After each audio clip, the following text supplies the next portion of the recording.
사도신경으로 우리의 신앙 고백하도록 하겠습니다. 나는 전능하신 아버지 하나님, 천지의 창조주를 믿습니다. 나는 그의 유일하신 아들, 우리 주 예수 그리스도를 믿습니다. 그는 성령으로 잉태되어 동정녀 마리아에게서 나시고 본디오 빌라도에게 고난을 받아 십자가에 못 박혀 죽으시고 장사된 지 사흘 만에 죽은 자 가운데서 다시 살아나셨으며 하늘에 오르시어 전능하신 아버지 하나님 우편에 앉아 계시다가 거기로부터 살아있는 자와 죽은 자를 심판하러 오십니다.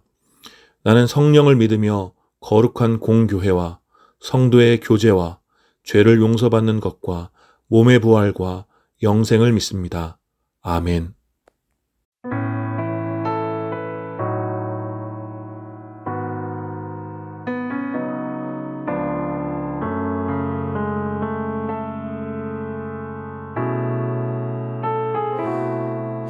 하나님은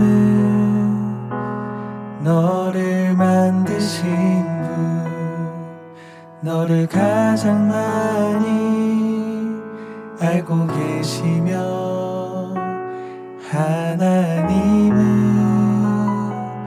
너를 만드신 분, 너를 가장 깊이 이해하신단다.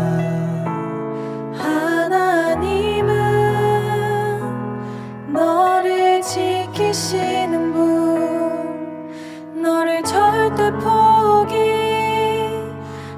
않으며, 하나님은 너를 지키시는 분, 너를 쉬지 않고 지켜보신단다. 그의 생각 셀 수 없고 그의 자비 무궁하며,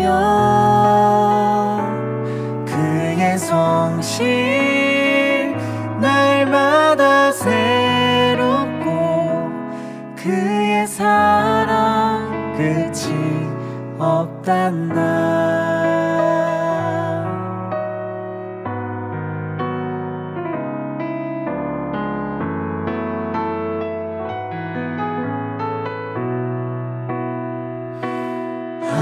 하나님은 너를 원하시는 분, 이 세상 그 무엇 그 누구보다 하나님은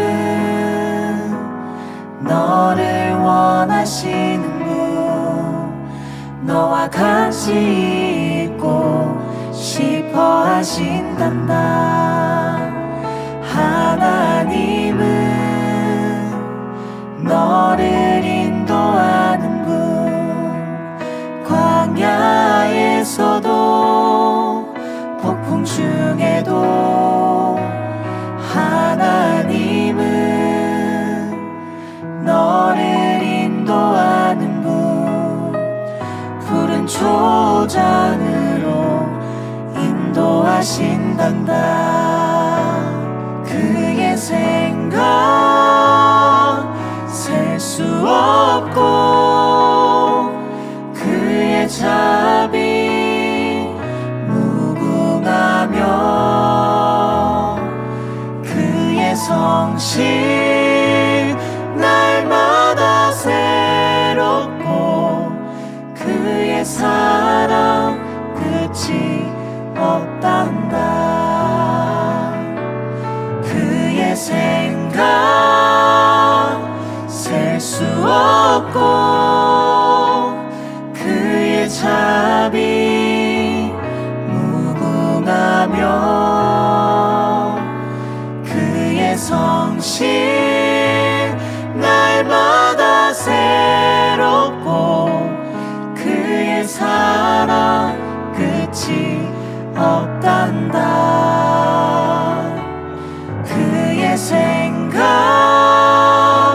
셀 수 없고 그의 자비 무궁하며, 그의 성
거룩하신 하나님 감사합니다.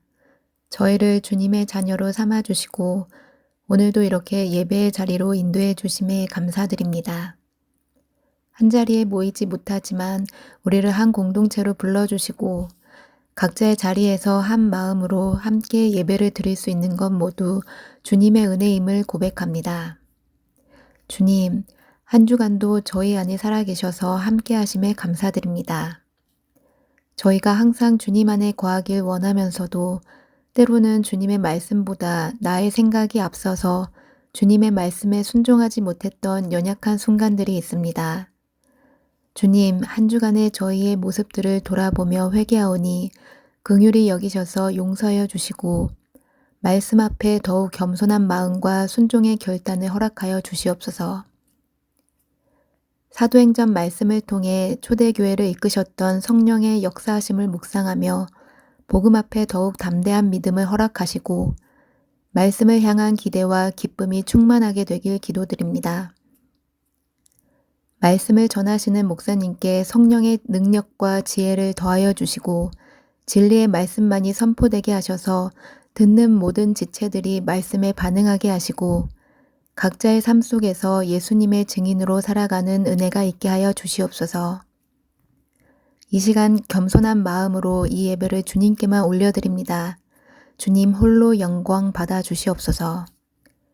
감사드리며 이 모든 말씀 예수님 이름으로 기도드립니다. 아멘. 오늘 함께 나눌 하나님 말씀은 사도행전 19장 8절부터 10절까지 말씀입니다. 제가 봉독하겠습니다. 바울은 회당에 들어가서 석 달 동안 하나님 나라의 일을 강론하고 권면하면서 담대하게 말하였다. 그러나 몇몇 사람은 마음이 완고하게 되어서 믿으려 하지 않고 온 회중 앞에서 이 도를 비난하므로 바울은 그들을 떠나 제자들을 따로 데리고 나가서 날마다 두란노 학당에서 강론하였다.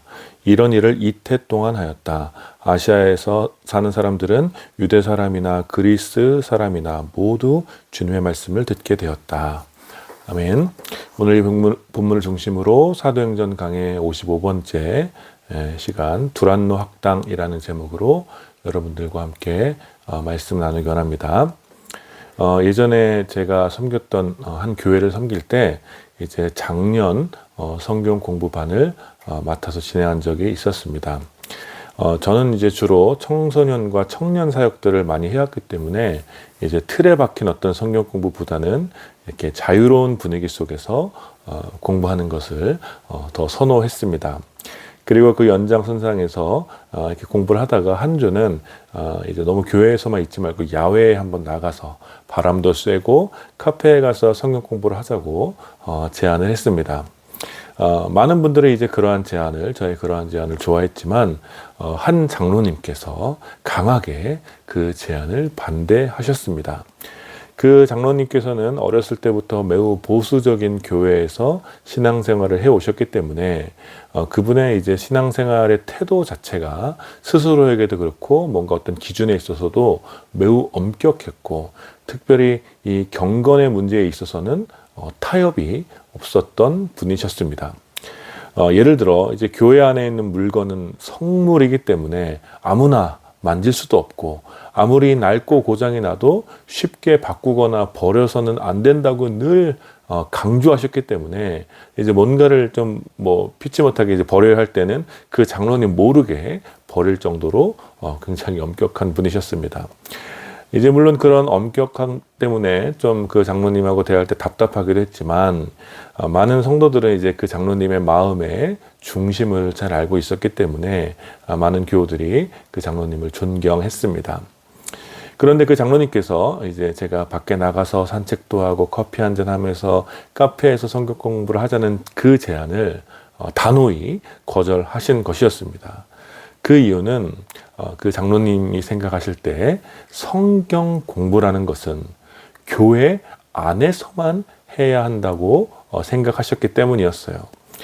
교회에서 진행하는 제자 훈련은 거룩한 사명이고 또 아주 중요한 시간이기 때문에 반드시 거룩한 교회 안에서 진행되어야 하고 교회 밖에서 하는 것은 성경 공부가 아닌 그냥 단순한 삶의 나눔이라고 그것은 이제 교회에서 하는 프로그램이 될 수 없다고 단호하게 주장하셨어요. 장로님께서는 너무 단호하고 진지하게 또 엄하게 말씀하셨기 때문에 순식간에 이제 분위기가 무거워졌고, 결국 그 시간에 그 주제로 논쟁할 이유가 없었기 때문에 일단 그 주는 교회에서 성경 공부를 진행했습니다. 이제 밖에 나가서 할 것을 기대했던 많은 분들은 아쉬워했지만, 그분들도 어떤 그 장로님의 단호한 모습을 보고 그냥 교회에서 하는 것이 좋겠다고 생각했습니다. 그리고 그 주가 지나고 이제 다음 성경 공부 시간이 되기 전에 한 주가 지나서 이제 저는 따로 장로님께 연락을 드려서 만나자고 했습니다. 저의 걱정은 무엇이었냐면, 장로님께서 스스로 이제 매우 엄격한 신앙생활을 하는 것은 좋은 일이라고 할 수 있지만, 교회 안과 또 교회 밖을 분리해서 생각하는 이른바 성과 거룩한 것과 세속적인 것의 이원론을 그 장로님이 가지고 있는 것 같아서 걱정이 되었습니다. 저는 그 장로님께 그러한 생각이 얼마나 위험하며 잘못된 생각인지 조심스럽게 설명해 드리고 싶었습니다. 그래서 그 장로님을 만나서 함께 나눈 말씀이 오늘 우리가 함께 읽은 본문 말씀이었습니다. 요한의 세례만 알았던 세례 요한을 따르던 무리들은 이제 에베소에서 바울을 만나 요한이 전한 메시지의 진정한 의미를 깨닫게 되었죠. 그리하여 그들은 예수의 이름으로 세례를 받았고, 그때 에베소의 제자들 가운데 성령이 임하게 됩니다. 그 후 바울은 회당에 들어가서 석 달 동안을 하나님 나라의 일을 강론하고 권면했습니다. 주 예수의 이름으로 먼저 세례를 받은 12명의 신자들이 방언을 하고 예언을 하는 것을 이미 몇몇 신자들이 보았기 때문에 많은 이들이 바울이 전하는 메시지에 귀를 기울였습니다. 그러나 당연하게도 이 모든 일이 순조롭게 풀리지는 않았습니다. 오늘 함께 읽은 본문을 보니까 회당 안에서 바울의 강론을 듣던 몇몇 사람은 이미 마음이 완고해졌습니다. 여기서 말하는 마음이 완고해졌다라는 것은 단순히 감정적으로 고집이 세졌다는 정도의 표현이 아닙니다. 단순히 그냥 고집 부린다는 그 정도 표현이 아닙니다. 이 완고해졌다는 부분의 원어의 뜻은 딱딱하게 하다, 굳게 하다, 혹은 돌처럼 만들다, 마음을 닫다 등의 의미로 사용되는 단어입니다. 즉, 이 완고해졌다는 이 표현은 단순한 어떤 감정의 변화를 나타내기보다는 강력한 태도로 의지적으로 거부하고 있다라는 것을 나타내는 표현입니다. 그들은 바울의 말이 이해가 안 되거나 혹은 틀렸다고 생각했기 때문에 완고해진 것이 아니라, 바울이 전한 그 복음과 바울 그 사람 자체가 싫었기 때문에 의지적으로 바울과 바울이 전한 복음을 거부한 것입니다. 그래서 그들은 그 완고한 마음으로 바울의 이야기를 믿으려 하지도 않고 듣기도 싫어했으며, 그래서 바울을 비방하기에 이르게 됩니다. 여러분들도 살아오면서 혹시 그런 경험이 있었는지는 모르겠지만, 그냥 아무런 이유 없이 그냥 누군가가 싫기 때문에 그의 이야기를 듣지도 않고 비방하는 사람들은 절대로 그 비방과 싫어하는 태도를 바꾸려고 하지 않습니다. 둘 중 하나가 나가야지 그들의 비방은 멈추게 되는 것이죠. 그리고 지금 바울을 향한 비방도 그러했습니다. 그들은 자신들의 회당에서 바울을 내어 쫓으려고 비방을 멈추지 않았습니다. 그들에게 있어 회당이라는 공간과 장소는 자신들의 신념과 권위가 또 전통이 유지되어야 하는 장소였습니다. 회당 안에서는 자신들이 전통적으로 믿어왔고 또 주장해왔던 이야기가 선포되어야지, 혹 그것을 부정하거나 또 새로운 이야기가 전해져서는 안 된다고 생각했던 것입니다. 바울의 이야기가 옳건 틀렸건 그것은 상관이 없고, 오직 그 회당 안에서는 자신들이 믿어왔던 대로 또 그 전통적인 이야기와 강론만이 전해져야 하고, 그 이야기를 믿고 있는 자신들의 권위가 그 회당 안에서는 지켜져야만 했던 것입니다. 그렇기 때문에 바울의 존재와 또 바울이 전한 이야기, 또 바울이 전한 이 새로운 도는 그 회당 안에서 사라져야만 했습니다. 여러분 같으면 이러한 비방에 어떻게 반응하겠습니까? 어쩌면 우리의 억울함을 주장하며 불의한 마음으로 하는 그 비방을 향하여 변론하고 그렇게 비방하는 자들을 오히려 고발하고 싶지 않습니까? 그러나 바울은 그러한 논쟁에서 발을 뺐습니다. 그것은 자신을 향한 비방이 합당하다고 생각을 했거나 혹은 자신을 비방하는 자들이 두려웠기 때문에 그 논쟁에서 물러난 것이 아닙니다. 바울은 무엇보다 자신에게 주어진 시간을 치열하게 살았고 맡은 바 사명에 대한 순종과 충성을 최우선으로 생각했던 사람이었습니다. 그래서 바울은 자신을 비방하는 자들하고 논쟁을 하면서 억울함을 풀어내는 대신에 자신이 전한 복음을 들었던 지체들을 제자로 삼는 일에 집중했던 것입니다. 그 결과 오늘 본문 9절 후반부의 말씀처럼 바울은 그들을 떠나, 즉 비방하는 자들이 있는 그 회당을 떠나서 제자들을 데리고 나가서 날마다 두란노 학당에서 강론하였다고 기록하고 있는 것입니다. 바울은 회당에서 복음을 전하는 것을 멈추고 제자들과 함께 날마다 두란노 학당에 모여 성경 공부를 했습니다. 두란노 학당은 여러분 성스러운 장소가 아니에요. 두란노 학당은 그저 당시에 유행했던 지금으로 말하자면 그저 공간 대여 서비스였습니다. 당시 사람들은 그러한 학당에 모여서 각종 철학과 사상을 배웠고 어떤 경우 우상의 신하들과 황제를 찬양하는 내용을 배웠습니다. 유대인은 회당을 거룩한 곳으로 알았고 회당에 모여 율법을 강론하는 것을 신앙의 정체성으로 삼았지만 바울은 과감히 이러한 전통을 박차고 두란노 학당이라는 곳으로 가서 제자들과 함께 말씀을 나누었던 것입니다. 바울에게 있어 진정으로 거룩한 곳은 회당이라는 장소나 공간이 아니라 주님의 말씀이 온전히 선포되는 것, 또 주님의 그 말씀 앞에 머무는 사람들이 있는 바로 그곳이 진정으로 거룩한 곳이라고 생각했던 것이죠. 그래서 초대교회는 회당과 같은 특정한 종교적인 장소가 아니라 주 예수 그리스도의 말씀이 선포되고 그 말씀을 듣는 이들이 모여있는 모든 곳이 바로 초대교회가 확장되었던 곳입니다. 빌립보에서는 회당 대신 강가에서 교회가 시작되었고 고린도에서는 회당 옆 디도 유스도의 가정집에서 교회가 시작되었으며 에베소에서는 두란노 학당에서 교회가 시작된 것입니다. 따라서 사도행전에 기록된 초대교회 역사는 회당이라는 건물 중심으로 확장되지 않았고 말씀 앞에 순종한 사람들을 중심으로 확장되었던 것입니다. 예수 그리스도의 말씀이 선포되고 그 말씀에 순종하며 진정한 제자의 삶으로 헌신하는 사람들이 모여있는 곳, 그곳이 바로 교회였으며 주님의 임재가 충만한 곳이 되었던 것입니다. 초대교회는 그렇게 확장되었고 그렇기 때문에 가정집이 되었든지 일반 학당이 되었든지 강가 옆에 기도처가 되었든지 상관없이 창조적이고 유연하게 공동체가 빠르게 확장될 수 있었던 것입니다. 사랑하는 여러분, 오늘 이 말씀이 우리에게 어떤 도전을 주고 있습니까? 여전히 많은 신자들이 교회를 생각하면 먼저 건물을 떠올리곤 합니다. 물론 교회를 건물과 장소로 이해하면 좋은 점들이 많이 있습니다. 무엇보다 이 정해진 공간 안에서 안정적이고 규칙적인 신앙생활을 할 수 있다는 큰 장점이 있지요.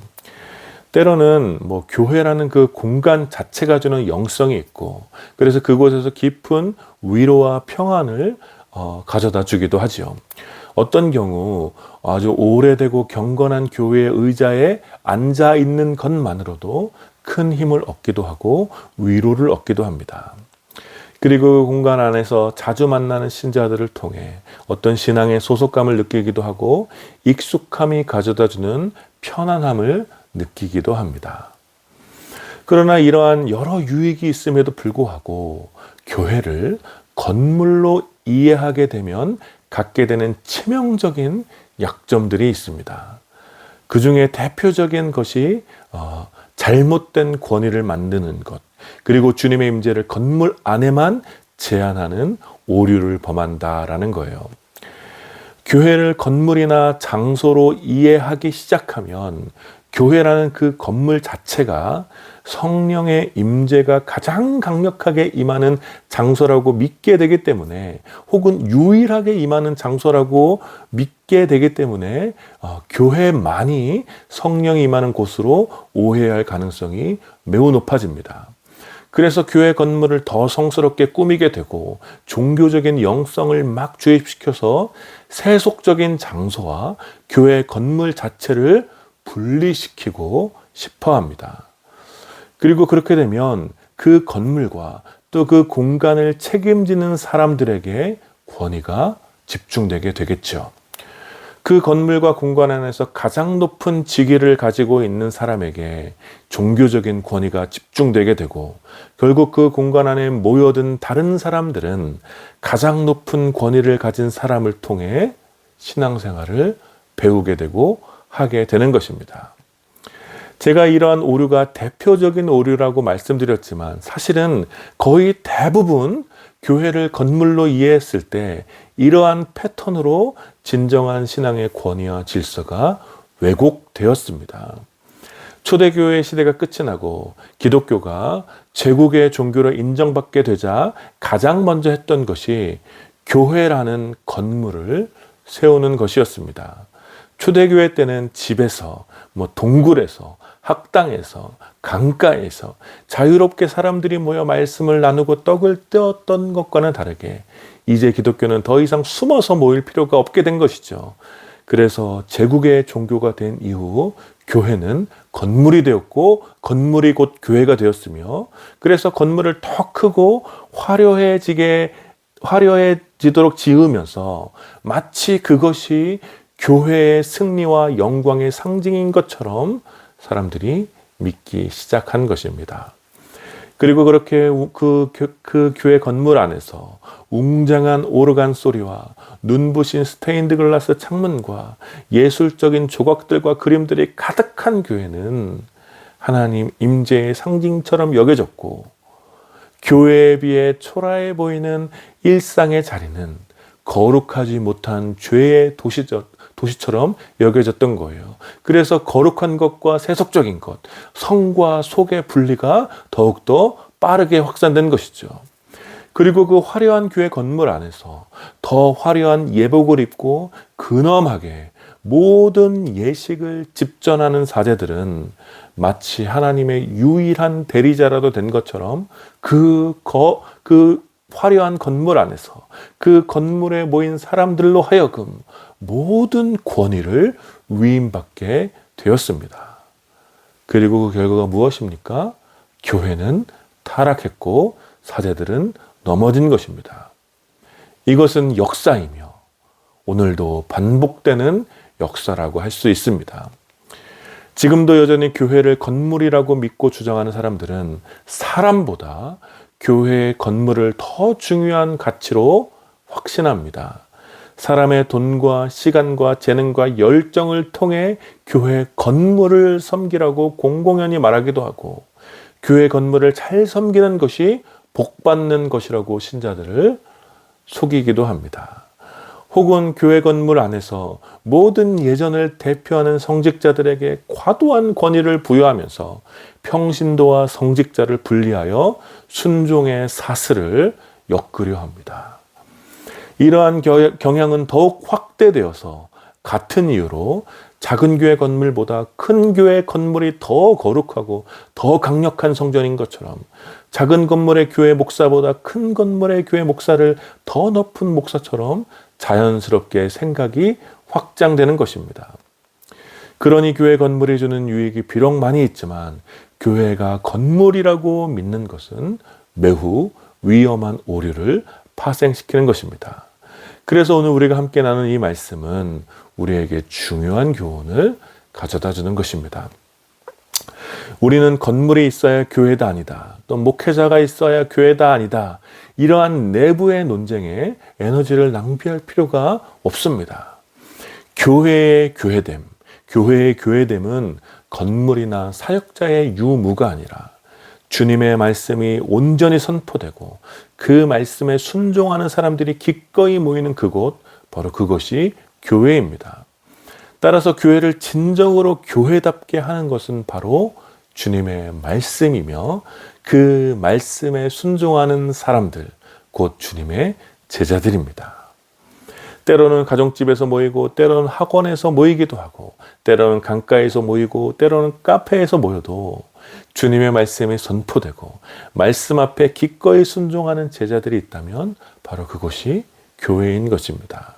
어떤 경우 새로운 사람들과 만나기도 하며 성직자라고 말할 수 있는 사람이 없더라도 어쩌면 우리에게 익숙한 교회 형태가 아니더라도 누군가가 말씀을 선포하며 그 말씀을 함께 배우고 그 말씀 가운데 정직하게 순종하기를 다짐하는 제자들이 있다면 바로 그것이 교회이며 초대교회의 유산을 물려받고 있는 곳이라 할 수 있습니다. 그러나 여러분, 이것을 무교회주의와 혼동하면 안 됩니다. 우리의 믿음은 교회 자체를 부정하거나 부인하는 것이 아니라 혹은 온 땅의 모든 곳이 다 교회이기 때문에 특별한 교회가 필요 없다고 주장하는 것이 아닙니다. 오히려 우리는 교회를 믿습니다.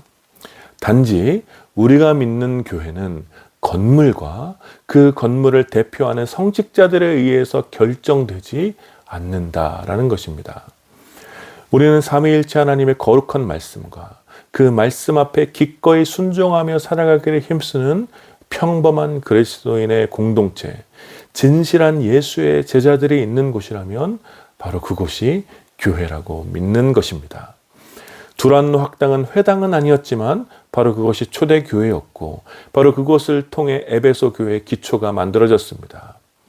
두란노 학당에서 말씀을 배운 사람들, 그곳에서 말씀에 순종하기로 한 제자들이 공동체를 이루어 때로는 집에서 때로는 학당에 모여 말씀을 나누었고 조직을 세운 것이 바로 에베소 교회였습니다.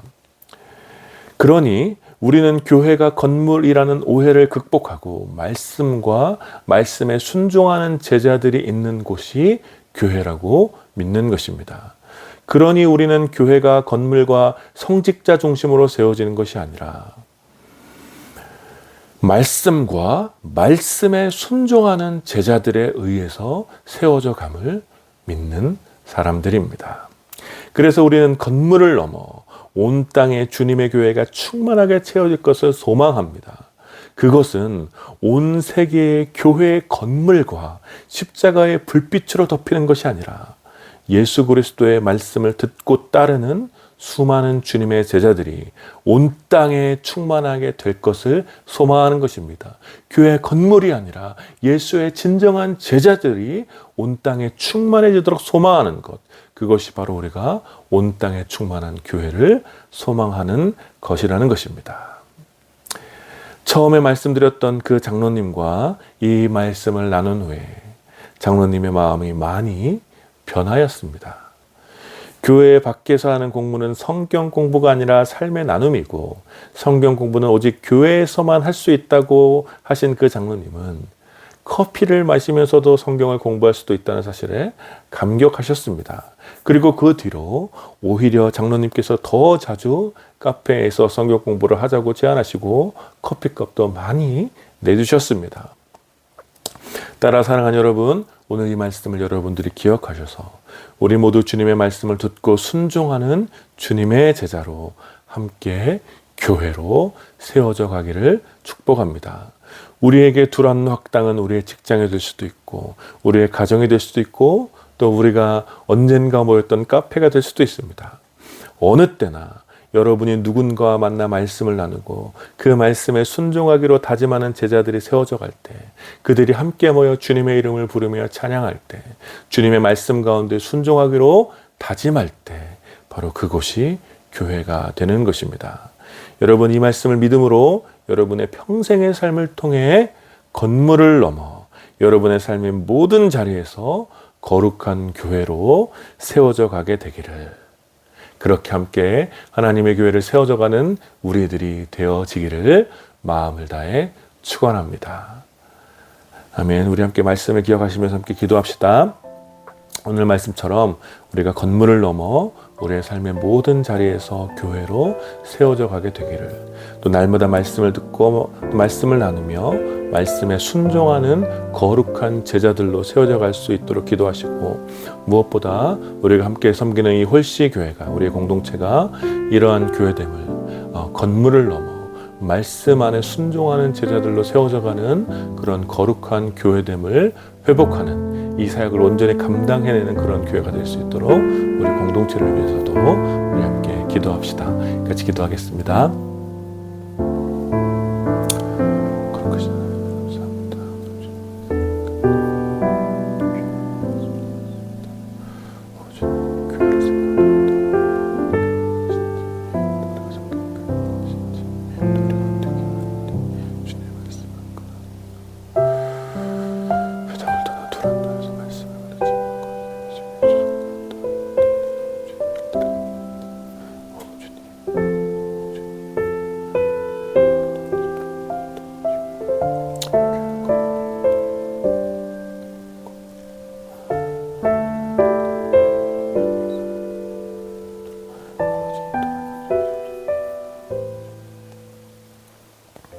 거룩하신 하나님 감사합니다. 오늘도 주님의 말씀을 함께 나누며 또 우리가 믿는 교회, 또 주님께서 우리에게 맡기신 교회는 단지 건물이 아니라 건물을 넘어 오직 주님의 말씀이 선포되고 그 말씀에 기꺼이 순종하기를 다짐하는 또 주님의 제자들이 모여있는 곳, 그것이 바로 교회라는 사실을 다시 한번 또 알게 하여 주시니 감사합니다.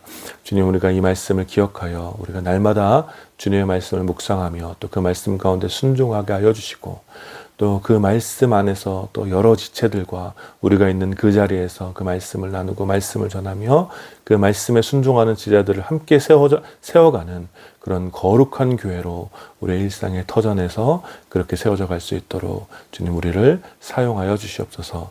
무엇보다 우리 홀씨교회가 이러한 진정한 교회됨의 사명을 온전히 감당할 수 있도록 아버지 인도하여 주시고, 우리가 날마다 흩어져서 이렇게 예배드리지만 우리가 있는 그곳에서 거룩한 교회로 세워져 가기를 또 더 힘쓰며 더 충성하며 더 순종하는 우리 모든 홀씨 회원들 될 수 있도록 주님께서 같은 성령을 우리 가운데 허락하여 주시옵소서. 감사드리며 우리 주 예수 그리스도의 이름으로 기도드립니다. 아멘. 지금 우리 주 예수 그리스도의 은혜와 성부 하나님의 다함이 없는 사랑과 성령 하나님의 위로하심과 교통하심이 이제 교회라는 그 건물을 넘어 또 주님의 말씀이 온전히 선포되고 그 말씀에 순종하는 제자들이 모여있는 그곳을 교회로 믿는 또 모든 주님의 또 제자들과 또 이 예배에 참여하는 사랑하는 주님의 자녀들 가운데 이제로부터 영원까지 함께 있기를 축원하옵나이다. 아멘.